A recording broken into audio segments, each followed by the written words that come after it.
So my teenage daughter just had her cat killed by the neighbor's dogs. Two pit bulls got out and mauled the cat that we got her for her ninth birthday. She's clearly distraught, and I don't say this to put too much personal business out there, but I'm talking to a lot of you, dog owners. You're not as responsible and loving as you think, because if you loved your dog enough to care for it that much, you wouldn't allow it to get out in the first place. Not only to do harm to other people, but the harm that may come to it. And now, as a result of this, because these dogs have killed other cats, from what I understand, these dogs may be put down, which is no fault of their own. This is through, again, shoddy dog ownership. It's not cool, guys. If you want to be in a society that does better, you have to individually do better. And it's not enough to say, well, they got out. If you are, again, a responsible dog owner, you ensure that your dog doesn't get out. That's just how it works. If they've gotten out of that gate that one time, then you fix that gate. If they've gotten out of the front door, then you take the steps to make sure that they don't. It happens, that way. You have to be responsible. You have to take the ownership of this. You would say the same thing for your children. If they got into something that they shouldn't, you would ensure that it was child proof. You have to dog proof things, and if you're not smarter than your dogs, then don't own them. Because right now, and I had to tell my youngest that the cat, had been killed as well, and she's upset, rightfully so. We lost a member of the family.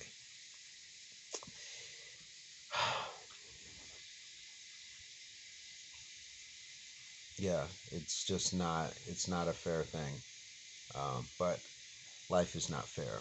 So here's where I come in, and I tell my youngest that please remember that while we lost a member of the family, this is a cat. It's better than the dogs having attacked her, her sister, their mother, myself, or one of her friends on the block.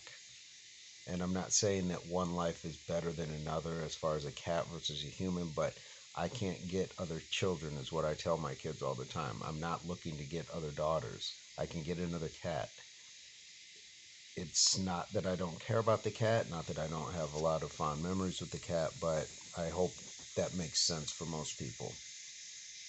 The other part is that sometimes we don't want things to end because we've enjoyed it for such a long time, and that's natural. But at the same time, we also have to show gratitude that we had that in the first place. And I had to remind myself of that when my best friend of since grade school, when he passed, we laughed so hard all the time at everything. We laughed so hard. And for a while, I was just like, I'm not going to laugh like that again. I don't have friends that I laugh like that with, and that's okay. But then I had to stop and remind myself that for the million laughs that I was thinking that I was going to be cheated out of moving forward, I had already had a million laughs. It's just one of those things we have to find the right place to be in these moments. So appreciation, gratitude, perspective, they all come into play. And we are allowed to grieve and mourn, and that's okay as well. Um, Hopefully, this helps. Yeah. Peace, love, unity, solidarity.